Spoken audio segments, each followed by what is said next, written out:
अगर बच्चा जो है बिल्कुल लेटा हुआ है, उठ ही नहीं रहा, उत्साह, उमंग, होपलेस, हेल्पलेस, वर्थलेस फील कर रहा है, तो ये समस्याएं बच्चों के अंदर तनाव पैदा करती हैं। तो the stress is inside, the trigger और द स्ट्रेसर इज आउटसाइड। जो पेरेंट्स चाहते हैं कि बच्चा मोबाइल ना देखे, तो घर में पहले मोबाइल देखना बंद पेरेंट्स और घर वालों को करना पड़ेगा। एक 12 साल की बच्ची अचानक अपने माता पिता को पहचानने से इनकार कर देती है। खास तौर से पिता के बारे में बोलती है कि ये मेरे पिता नहीं है, मेरे पिता कोई और है। अजीब अजीब तरह की हरकतें करने लगती है। घर वाले चिंतित होते हैं और एक मनोरोग विशेषज्ञ उनके पास उसको लेकर जाते हैं। मेरे साथ आज वही विशेषज्ञ हैं डॉक्टर सोना कौशल, जो CBSE की काउंसलर भी हैं। डॉक्टर साहब, इस तरह का जो किस्सा है आपने अभी थोड़ी देर पहले मुझसे शेयर किया था, तो क्या हुआ था बच्ची को, क्या मामला है?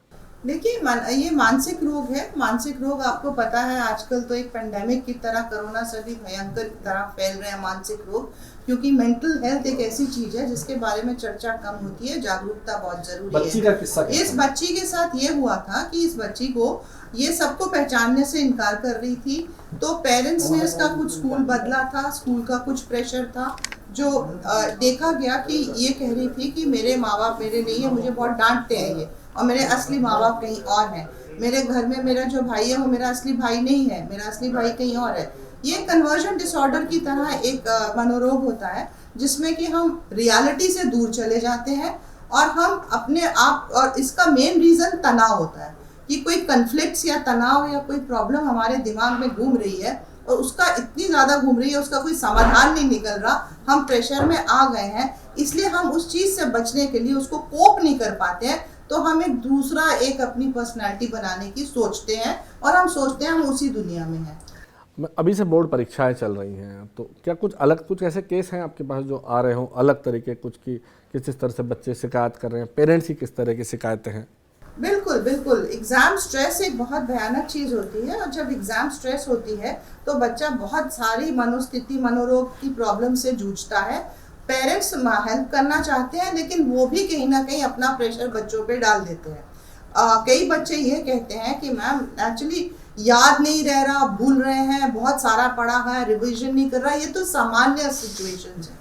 कुछ ऐसी कंडीशंस भी आती है हमारे पास जो हमें चिंतित कर देती हैं, जब बच्चा इतना उदास या उत्साहहीन हो जाता है और कहता है कि बस अब कुछ बचा ही नहीं है, और पढ़ तो लिया है लेकिन कुछ मेरे को उम्मीद नहीं है कि मैं कुछ कर पाऊंगा, क्योंकि मेरा मन ही नहीं लग रहा इस चीज़ में और कुछ आगे मुझे फ्यूचर दिखाई नहीं दे रहा।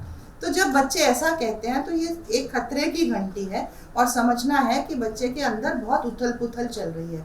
उस समय बहुत ज़रूरी होता है कि हम बच्चे की तो काउंसलिंग करते ही हैं, हम उसे मोटिवेट या एम्पावर करते हैं, लेकिन पेरेंट्स के साथ जुड़ के और पेरेंट्स को एम्पावर करके कि वो बच्चे को कैसे एम्पावर करे, ये चीज़ जब होती है तब जाके पूरी सर्कल कंप्लीट होती है और बच्चा अपने पैरों पे फिर खड़ा होता है। जैसे आपने कहा खतरे की घंटी, तो कुछ और ऐसी खतरे की घंटियां हैं जो हमको पेरेंट्स को बतानी चाहिए कि खतरे की घंटियां बहुत, जिनको हम रेड फ्लैग्स कहते हैं ना।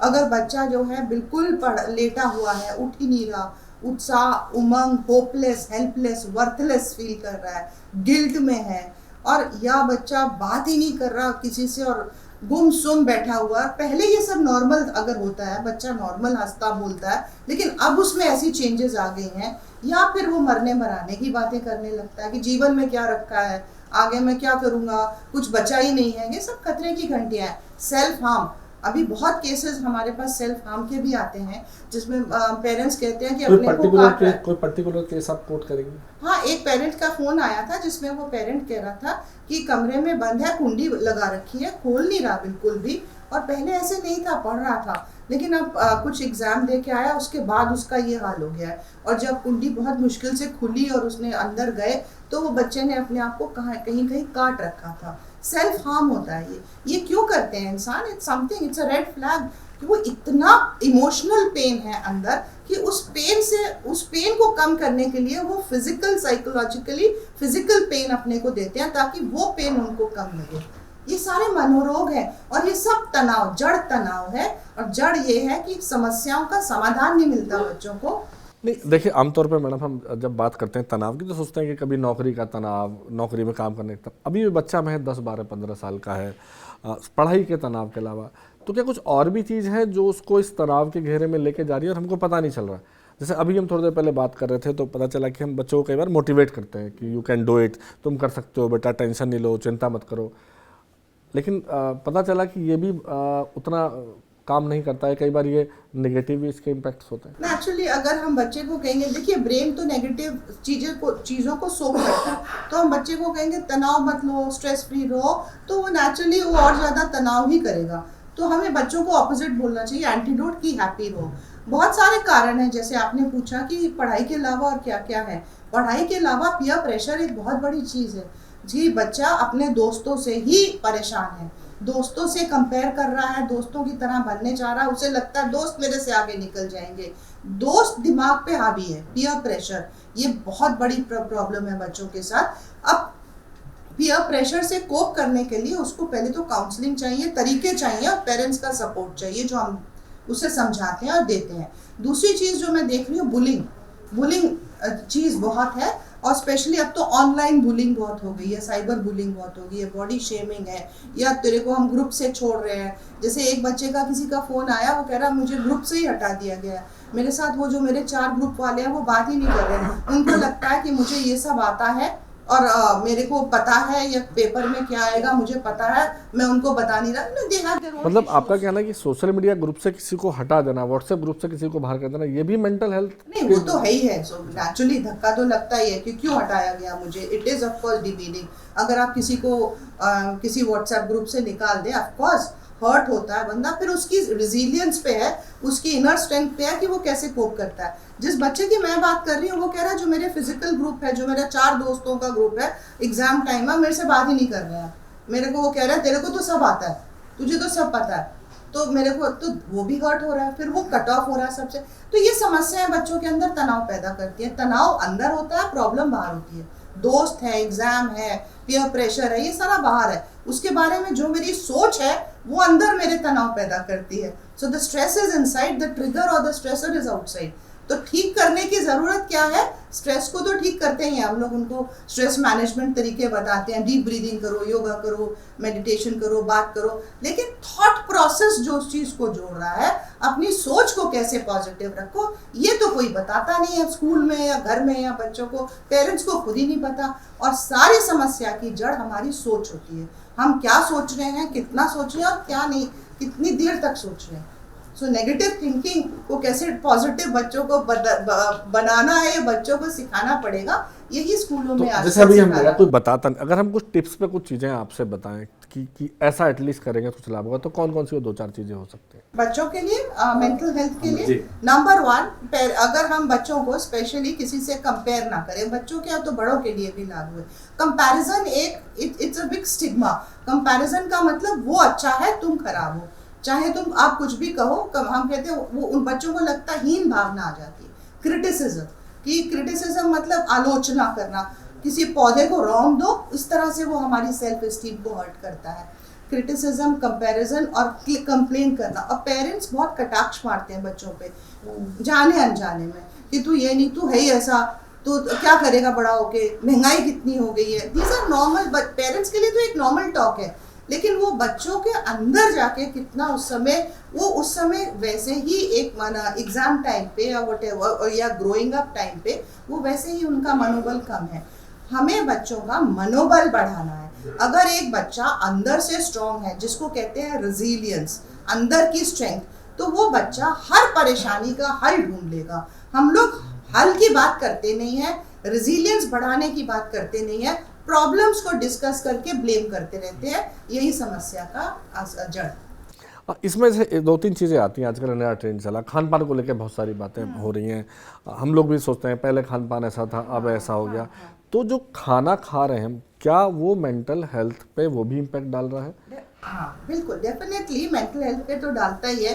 ट्रांस फूड, ये हमारे जो जितना भी ऑयल होता है, जंक फूड होता है, रीहीटेड ऑयल होता है, गंदे फैटी एसिड्स होते हैं, ऑफ कोर्स ब्रेन पे जाके ये ब्लड ब्रेन को क्रॉस करके ब्रेन को इफेक्ट करते हैं, हमारी सोच को नेगेटिव करते हैं, हमारी ब्रेन हेल्थ को खराब करते हैं। Junk food is bad, too much of salt is bad. सबसे खराब चीज़ है packeted food, this is full of salt. तो जो हम लोग चलते फिरते आराम से पैकेटेड फूड्स खा रहे हैं, दीज आर ऑल ट्रांस, किस ऑयल में बने हैं ये तो पता ही नहीं होता। तो अडल्ट्रेशंस आर बैड। हेल्दी खाना, घर का खाना इज बेस्ट। एग्जाम टाइम पे स्पेशली आप देखा जाए तो पेरेंट्स पूछते हैं कि मैम, पेरेंट्स बच्चों को ज़बरदस्ती खिलाते हैं जो कि हम मना करते हैं। तो खाने के लिए पेरेंट्स को हल्का फुल्का खाना, हाई इन प्रोटीन्स, क्योंकि इस समय मेटाबॉलिज्म हाई है ब्रेन का, ब्रेन सेल्स को एनर्जी चाहिए जो प्रोटीन्स बिल्डिंग देगी।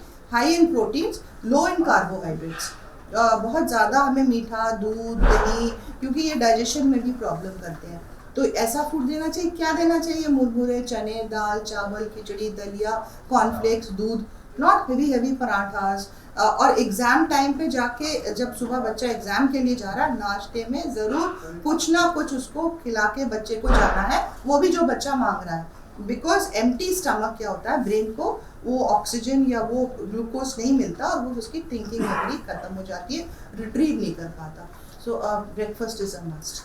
मोबाइल पे मैं बाद में आऊँगा। अभी एक किस्सा मेरे सुनने में आया कि एक बच्ची 6-7 साल की है और उसके आसपास जो घर है, जो फ्लैट सोसाइटी, थोड़ी पॉश सोसाइटी, वहाँ छोटे बच्चे नहीं हैं। अब उसके पेरेंट्स का कंसर्न ये है कि बच्ची खेले कहाँ, और शायद आसपास की लोकेलिटी जहाँ बाहर है वहाँ वो खिलाना चाहते नहीं। तो ऐसे तमाम जगह समस्या है आजकल। कुछ जगह सोसाइटीज़ में बच्चे नीचे नहीं उतरते हैं, या फ्लैट्स में ऐसा सिस्टम हो गया कि एक एक दो लोग रह रहे हैं, बाकी सब बाहर रह रहे हैं। तो ऐसे में बच्चे के मेंटल हेल्थ पे या बच्चे की ग्रोइंग पे, अपब्रिंगिंग पे क्या फ़र्क पड़ सकता है? सोशल ग्रोथ नहीं होगी ना, उसको मिलना ही नहीं आएगा, लोगों से कैसे बात करनी, उसकी कम्युनिकेशन नहीं बनेगी, उसको लूज और जीतने का, गेम्स में हम जीतते हैं, हारते हैं, फिर उस चीज़ को हम कोप करते हैं, वो सारी चीज़ें ख़त्म हो जाएंगी। लाइफ में वो अकेली रहना सीख जाएगी, लोन, तो which is not good for your mental health, because you need company. तो इसमें कोई ऐसी प्रॉब्लम नहीं है। सबसे बड़ी टाइम तो पेरेंट्स को क्वालिटी टाइम निकाल के उसके साथ थोड़ा खेले, फिर उसको ऐसी जगहों पे, पार्क्स में ले जाए जहाँ बच्चे खेल रहे हैं, अगर घर के आसपास नहीं है तो ऐसी, because it's very important to be in company. Social growth, mental, आजकल जो हमारी होलिस्टिक हेल्थ है वो मेंटल, फिजिकल एंड सोशल है। तो सोशल हेल्थ तो बहुत ज़रूरी है ना, जब तक हम मिलेंगे नहीं, बात नहीं करेंगे। इंट्रोवर्ट एक्सट्रोवर्ट होना अलग बात है कि आप पसंद करते हो अकेला रहना, लेकिन आपके आसपास ही कोई ना हो और आप किसी से इंटरेक्ट ना करें, वो एक मेंटल इलनेस का संकेत। इस पर मैडम बहस चलती रहती है इंट्रोवर्ट एक्सट्रोवर्ट पे। मतलब आपने तो कह दिया दोनों अलग अलग बातें हैं, बट जिन बच्चों के जो इंट्रोवर्ट बच्चे हैं उनके पेरेंट्स की शिकायत रहती है किसी से घुलता मिलता ही नहीं है, बात नहीं करता। जो थोड़े से एक्सट्रोवर्ट हैं उनकी शिकायतें रहती है कि तो दिन भर उधम उतारता रहता है, ऐसा करता रहता है। तो इसमें आइडियल सिचुएशन क्या होती है? आइडियल सिचुएशन एक्सेप्टेंस होती है।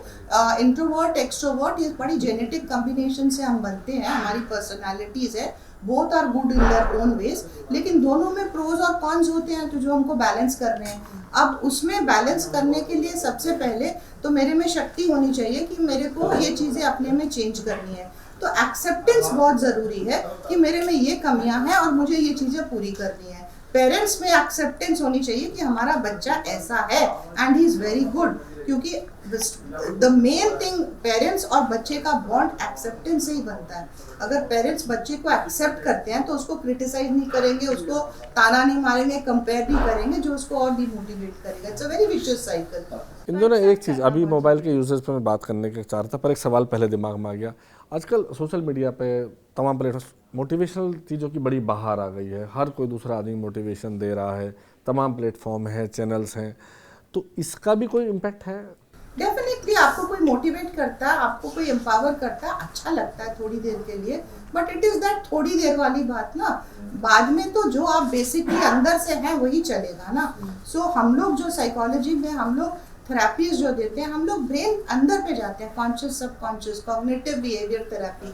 जैसे मैंने बोला, आप अपने जब तक थॉट्स को, अपने बिलीव्स को, अपनी परसेप्शंस को चेंज करने की कोशिश नहीं करेंगे, तब तक आप अपने में चेंज ही नहीं ला सकते। एंड आज की psychology is all about you, मतलब मुझे अपने को चेंज करने का पूरा हक है, पूरी मेरे पास उसकी स्ट्रेंथ है और पूरी मेरे पास कैपेबिलिटी है, अगर मुझे आता हो तो, नहीं तो मैं सीखूं। लेकिन दूसरे को चेंज करना, दूसरे को मैं एक्सेप्ट कर सकती हूँ, मैं चेंज नहीं कर सकती हूँ। वो अपने आप को खुद करेगा अगर वो मेरी बातों को स्वीकार करेगा। मोबाइल एडिक्शन बच्चों में कॉमन बात है, ये चर्चा भी बहुत होती रहती है, तमाम लोग अलग अलग ढंग से सलाह भी देते रहते हैं। आप एक्सपर्ट हैं, बहुत सारे बच्चे आपके पास आए होंगे, तो पहली बात तो इसका कोई इलाज है मोबाइल एडिक्शन को छुटकारा? डेफिनेटली इलाज, हर एडिक्शन का इलाज है, लेकिन उसमें मेरे में विल पावर और नॉलेज और स्किल होनी चाहिए जो मैं उसको कर सकूँ। तो अगर मेरे को स्किल और नॉलेज और नो हाउ ही नहीं है, अवेयरनेस ही नहीं है, तो मैं नहीं कर तो पाऊंगी। बेसिक टिप्स जिनको हम लगाए कि एडिक्शन पहले तो समझना कि है क्या। एडिक्शन तो ब्रेन में चेंजेस, देखिए अब्यूज होता है उसके बाद एडिक्शन होता है। अब्यूज में तो हम उस चीज को आराम से छोड़ सकते हैं और हम उससे बच सकते हैं अगर हम करें तो। लेकिन एडिक्शन तब होता है जब वो हमारे ब्रेन को हार्म कर सकती है, पैथोलॉजी हो गई है ब्रेन की। विड्रॉल होगा, टॉलरेंस होगी, कंपल्शंस होंगे। आप जिस चीज को छोड़ेंगे उसका आपको परेशानी होगी। नहीं बजा फोन मेरी घंटी नहीं बजी, या मेरा फोन कहाँ पे है, या मेरे को टॉलरेंस होगी कि आज मैंने आधा घंटा देखा, मुझे कल और 1.5 घंटा देखना है, वो चीज बढ़ती जाएगी। या मेरे को कंपल्शंस होंगे कि मेरे को वो चीज देखनी है। तो एडिक्शन एक पैथोलॉजी है, उसको छोड़ने के तरीके बहुत सरल है अगर हम उनको अपनाएं तो। नंबर 1, जो पेरेंट्स चाहते हैं कि बच्चा मोबाइल ना देखे, तो घर में पहले मोबाइल देखना बंद पेरेंट्स और घर वालों को करना पड़ेगा। नंबर 2, आप उसकी डाइटिंग करिए, जिसको हम कहते हैं मोबाइल डेटा की कंजम्पशन की डाइटिंग करिए। उसको आप थोड़े थोड़े समय के लिए स्विच ऑफ कर दीजिए, हटा दीजिए, ताकि आपको ब्रेन को उसको वो मिले ही ना उतनी देर के लिए कि आपने 1 घंटा दोपहर को देखना है, फिर 1 घंटा शाम को देखना है। तीसरी चीज़ ये है कि उसको आप सोने से पहले और या उठते हैं तो उतनी दूर रखिए जहाँ पे आप पहुँच ना पाए। Don't sleep with it with अपने बेड के पास रख के। तो कहते हैं उसको वहां पे रखिए जहाँ पे आपके टेलीफोन्स पहले रहते थे, दूर, और पूरे घर वाले वहां पे रखें कि अगर वो बजे और आपको सुनना भी है तो आपको यहाँ से वहां तक चलना पड़ेगा, तो उसमें तो वो कम हो जाएगी आपकी वो जो देखने की एंग्जाइटी है। सो एडिक्शंस में ये जो फास्टिंग हम कहते हैं ना, मोबाइल फोन स्क्रीन एडिक्शन की फास्टिंग, ये करना बहुत ज़रूरी है। इसको बीच में बंद करना, इसको दूर रखना अपने से, और इसको हमेशा याद रखना कि अगर मैं इसको इम्पोर्टेंस दे रहा हूँ, या कोई बात कर रहा है, या मेरा बेटा बैठा है, बच्चा बैठा है, तो नेचुरली वो भी वही करेगा। और अगर मैं इसको बात दे रहा हूँ, देख रहा हूँ, और मेरा बेटा मेरे से बात कर रहा है, मैं उसकी तरफ नहीं देख रहा, तो मैं एक मैसेज दे रहा हूँ कि तुम मेरे लिए इम्पोर्टेंट नहीं हो। यानी बड़ी इंपॉर्टेंट टर्म आपने कही आज कि अब तक हम फास्टिंग की बात करते हैं तो फूड फास्टिंग की बात करते हैं। खाने के ड्यूरेशन में दो टाइम्स के बीच में कितना टाइम होना चाहिए, तो यानी कि अब मोबाइल फास्टिंग भी इट्स वेरी इंपॉर्टेंट, ये फर्स्ट स्टेज है। इसके बाद में क्या और कुछ ऐसे भी हैं, इसके बाद कुछ ऐसे हैं जो मोबाइल के एक्स्ट्रा यूज के कुछ बच्चे को मेंटल हेल्थ पे बहुत बुरा असर पड़ा हो, कोई ऐसा एग्जांपल आपके पास आया? ये बहुत आते हैं मेरे पास एग्जांपल्स कि बच्चा पढ़ रहा है, तैयारी कर रहा है, उसको लेके बैठा हुआ है, और अगर उससे ले लो तो मारने को पड़ रहा है, चिड़चिड़ा हो रहा है, चीज़ें उठा के फेंक रहा है, तो वो विड्रॉल हो गया ना। जब पेरेंट्स उससे वो चीज़ ले रहे हैं तो वो उसको नहीं टॉलरेट हो रहा। तो एंग्जाइटी दोनों तरफ है, अगर मिल रही है तब तो हो ही रहा। आपको पता मोबाइल फोन से डिप्रेशन और एंग्जाइटी होती है, क्योंकि डोपामिन का इफेक्ट होता है उसमें। लेकिन अगर उसको हटाओगे और आप एडिक्ट हो, तब भी एंग्जाइटी होगी। तो वो एंग्जाइटी को टॉलरेट करना, उस समय अपने आप को सहन, ब्रीदिंग करना, या योगा करना, या मेडिसिन लेना जिससे आप शांत रहें, तो अगर विड्रॉल खत्म हो गया तो आप उस चीज से हट जाओगे। मेन चीज इज पेरेंट्स अगर बंद करेंगे तो बच्चे ऑटोमेटिकली बंद करेंगे। नंबर 2, अवेयरनेस, इस बारे में चर्चा करो, उनको बताओ क्या सही क्या गलत है। हम नहीं बताएंगे, पेरेंट्स नहीं बताएंगे, तो कौन बताएंगे? बड़ा इंपॉर्टेंट सवाल में बच्चों के सेक्सुअल हरासमेंट को लेकर भी बहुत सारी बातें आती रहती हैं। गुड टच बैड टच की बहुत सारी बात होती है। कुछ ऐसे सिम्टम्स हैं, आमतौर बच्चे बताते नहीं हैं इन सब चीज़ों को, तो कि जैसे कोई माँ बाप पता करे कि हाँ बच्चे के साथ कुछ गलत हो रहा है, चाहे स्कूल में हो रहा है, चाहे बस में हो रहा है, कहीं और हो रहा है, तो कुछ ऐसे बेसिक सिम्टम है कि माँ बाप पहचान सकते हैं? हाँ, पहले तो इस बारे में चर्चा माँ बाप को ही बच्चों के साथ करनी चाहिए। उम्र अनुसार उनको बताना चाहिए कि होता क्या है। First teacher is the parent, कि कोई तुम्हें सुनसान जगह पे बुलाए या अकेला बुलाए, या कहे कि ये चीज़ घर पे ना बुलाना, या कोई अनजान व्यक्ति हो जो तुमसे बात करना चाहे, तुम्हें कहीं सुनसान ले जाना चाहे, या तुम कहीं पर भी अकेले मत रहो जहाँ पे और कोई नहीं। उम्र अनुसार ये चीज़ें पेरेंट्स को बताएं कि कहाँ पे वो तुम्हें कोई छुए, ऐसी जगहों पे ये गुड टच है, ये बैड टच है, ये फिजिकली करके उनको, ये डमी पे या गुड़िया पे करके बच्चों को बताएं। तो अवेयरनेस तो हो गई बच्चे की बात। अब रही बात कि वो आपको बताता है कि नहीं बताता है, तो देखिए ये देखा गया है, जो मैंने अनुभव किया है, कि बच्चा आपको तभी बात नहीं बताएगा कि उसको जब ये 100% श्योर है कि मेरे माँ बाप मेरे साथ मेरी बात को एक्सेप्ट नहीं करेंगे, मुझे ही डांटेंगे, मुझे ही ब्लेम करेंगे। तो ये सेक्सुअल हैरेसमेंट के अलावा और बातों से भी होता है कि बच्चे ने कहा मैंने क्लास बंक कर दी और माँ बाप ने डांट दिया। तो अगर कोई चीज हो चुकी है, साइकोलॉजी कहती है कि जो चीज हो चुकी है वो वापस तो नहीं होगी ना, it won't come back. Class bunk हो गई, वापस तो नहीं होगी, तो एक्सेप्टेंस बहुत जरूरी है। तो पेरेंट्स को हम यही सिखाते हैं कि बच्चों के साथ ऐसी बॉन्डिंग करिए कि वो आपको जो भी बात अपनी बताए उसको आप डांटिए मत, क्योंकि वो चीज हो चुकी है। हाँ, रिवर्स नहीं हो सकती एटलीस्ट। पर अपने को ठीक करिए ना, इट्स ऑल अबाउट यू। आप बच्चे को नहीं ठीक कर रहे हैं, पहले अपने को शांत, उसने कोई इतनी भयंकर बात बता दी, अपने को पहले शांत करिए, उस चीज को एक्सेप्ट करिए कि हो चुकी है। अगर आपने उसको डांट दिया, झिड़क दिया, ब्लेम कर दिया, क्रिटिसाइज कर दिया, वो अगली बात आपसे नहीं बताएगा। तो सेक्सुअल हैरेसमेंट बच्चा अगर हो रही है, अगर उस उम्र का है कि वो अपने पेरेंट्स को बताए तो वो बताएगा, अगर उसे पता है कि मेरे पेरेंट्स मेरी बात को एक्सेप्ट करेंगे। लेकिन अगर छोटा बच्चा है जो बता नहीं सकता, ये नहीं कर सकता, तो कई सारे रेड फ्लैग्स है, टेल साइंस होते हैं जिससे हमें पता चल जाता है कि बच्चा 5 को रेड फ्लैग्स मैम बताइए जो बेसिकली लगे कि हाँ ये बड़े इंपॉर्टेंट है, बताइए। नंबर 1 वही बात, बच्चा अगर एकदम से गुमसुम रहने लगे, कट ऑफ रहने लगे, अपनी नॉर्मल एक्टिविटीज जो करता उनसे बंद हो जाए, जिस जगह पे उसके साथ वो प्रॉब्लम हुई है वहाँ जाने को मना करे। जैसे एक लड़की आई थी, वो उसकी कह रही थी मेरी माँ बार बार मुझे मामा के घर भेजना चाहती है और मैं नहीं जाना चाहती, आगे नहीं बता रही थी, तो इट्स अ रेड फ्लैग, क्यों नहीं जाना चाह रही थी। And the mother was very worried, intelligent mother थी, इसलिए मेरे पास लाई कि क्या बात हुई, उसने कुछ उससे लगाया, उसको शक हुआ। तो अगर कोई बच्चा स्कूल नहीं जाना चाह रहा बार बार फॉर सम रीजन, पढ़ाई के अलावा, तब आप थोड़ा जागरूक रहिए कि क्या प्रॉब्लम है। दूसरा, अगर वो उसकी एनर्जी लेवल्स लो है, वो गुमसुम है, उसको कुछ वो हो रहा है, फिजिकल सिम्टम्स हो रहे हैं, then also you should be aware, एकदम बिहेवियर। थर्ड इज, अगर टेल साइंस हैं बॉडी में, छोटे बच्चों को नहला धुला रहे हैं, उधर आपको कुछ उनको स्क्रैचेस या ब्रूजेस या अब्रेजन्स मिले प्राइवेट पार्ट्स के पास, यू शुड बी अवेयर ये कहाँ से हुआ। ये कुछ साइंस हैं जो पेरेंट्स शुड बी अवेयर, और छोटे उम्र से ही बच्चों को बताना है कि कैसे अपने आप को सेफ रखना है, because awareness is the only thing जो एम्पावर करती है for any problem to be saved. ऐसी कुछ और टिप्स के साथ, ऐसे कुछ और रेड फ्लैग्स के साथ दोबारा डॉक्टर सोना से बात करेंगे। मैं नितिन यादव, अमरउजाला.com। अमर उजाला जीवांजलि के सारथी की मदद लें और महाकुंभ में स्नान जरूर करें।